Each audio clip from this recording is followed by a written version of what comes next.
So it's like this. Fossil fuels are frying the planet, and we're trying to transition to renewable energy fast. We've got tax credits for big corporations to build giant solar projects out in the desert or wherever, and for homeowners to put solar on their rooftops. So stuff is happening. Meanwhile, at Sustainable Economies Law Center, we're like, okay, while y'all do that stuff, we'll work with the rest of the people, which is the majority of the people, the renters of the world, the homeowners who can't afford to go solar, and we will answer this question. How could every person right now use their dollars to, well, first of all, stop supporting dirty coal and fracking, which is gross, and use those dollars to drive this transition to renewables so that the transition is not only fast, but also just and equitable? How can we spread ownership of energy infrastructure and create community-owned renewable energy projects that share the economic benefits equitably and avoid creating a two-tiered society where the wealthier people own all the energy infrastructure and the rest of the people are forever dependent on buying energy from them? So, it turns out that asking these questions is like starting a giant jigsaw puzzle.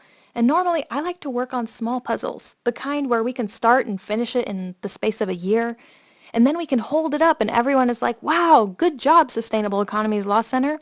You legalized homemade food, or you wrote a handbook about worker-owned cooperative law. It's an easier pitch to funders also. They give you a grant, and a year later, it's like, ta-da! There are new food microenterprises and worker co-ops in our community. But that's not going to work with this community renewable energy puzzle, because nothing about our current energy system is designed for community shared ownership. We need a lot of these pieces to come into place before the energy democracy picture starts to come into view. But the Law Center has made peace with the puzzle, and we're building partnerships with other grassroots organizations so we can all roll up our sleeves and get this puzzle done together. And here's how it's going. First, we've been getting the pieces on the table and sorting them. We've looked through puzzle pieces related to subsidies, securities law and finance, entity structures, entity tax, governance, public utilities regulation, net metering, federal regulation. Often, a new piece will surface unexpectedly and we will look at it like, what is this and what do we even do with this? It's usually some law that seems impossible to comply with. In moments like that, it's tempting to just go, gah, and dump the pieces on the floor and give up. But that's strictly a fantasy because energy democracy is too important for us to give up on it. Every now and then, we actually put a few pieces together that seem like they will be the link that brings together a lot of other pieces of the puzzle all at once. For example, we intervened in the California Public Utilities Commission proceedings to implement SB 43, which in theory allows groups of people to pool their funds, build solar projects, and have the big utilities like PG&E purchase power from those projects, and then give the project members and subscribers utility bill credits. And it may indeed be our most promising program at this particular moment in time in California to build community-owned projects. But too many other puzzle pieces need to be filled in for it to really work. So there's no instant gratification. There's no solar projects on the ground where we can stand back and say, yeah, that's owned by the people. Not yet, anyways. But onward. So here's an interesting piece of the puzzle, tax credits. That's what drives an enormous amount of solar development because it's like getting a 30% return on your investment. But it turns out that it's close to impossible for non-homeowner individuals to take advantage of this credit, meaning that our country's financial incentives may be driving solar development, but they are providing a seriously disproportionate financial benefit to wealthy businesses and homeowners. So that's an area of the puzzle that's definitely worth some attention. And then there's securities law.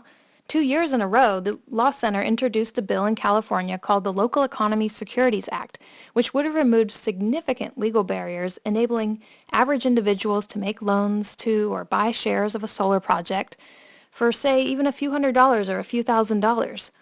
The bill didn't pass, and that's a longer story as to why, but that loss just prompted us to get harder to work at filling in other puzzle pieces related to financing. And we've had one ta-da moment. We changed California law so now a cooperative can sell membership shares for up to $1,000, which could unlock a lot of capital for community solar. Yay! But that brings me to another funny piece of the puzzle. Energy cooperatives today, particularly in urban areas, are not going to look the same as those rural electric cooperatives we have around the country. With the rural cooperatives, the people who own the cooperative are the people who buy the energy and they get dividends based on how much they buy. And in tax law, we have special tax exemption categories for them, like 501c12 and Subchapter T. But today, given the realities of the grid infrastructure and where the money is going to come from and how communities organize themselves to build solar, we'll end up with a variety of ownership models, and many won't qualify for those tax benefits. So there are so many other pieces to consider, and I'll just stop there, because the goal of this video is to explain why the Sustainable Economies Law Center is passionate about energy democracy, and to illuminate the work that is often hard for us to explain in the context of the bigger picture. Going forward, we're piecing together promising areas of the puzzle, and quite importantly, we're collaborating with organizations working on the rest of the puzzle. So it's a big puzzle party, and I hope you'll support us and join us in completing the picture of a just and equitable energy future.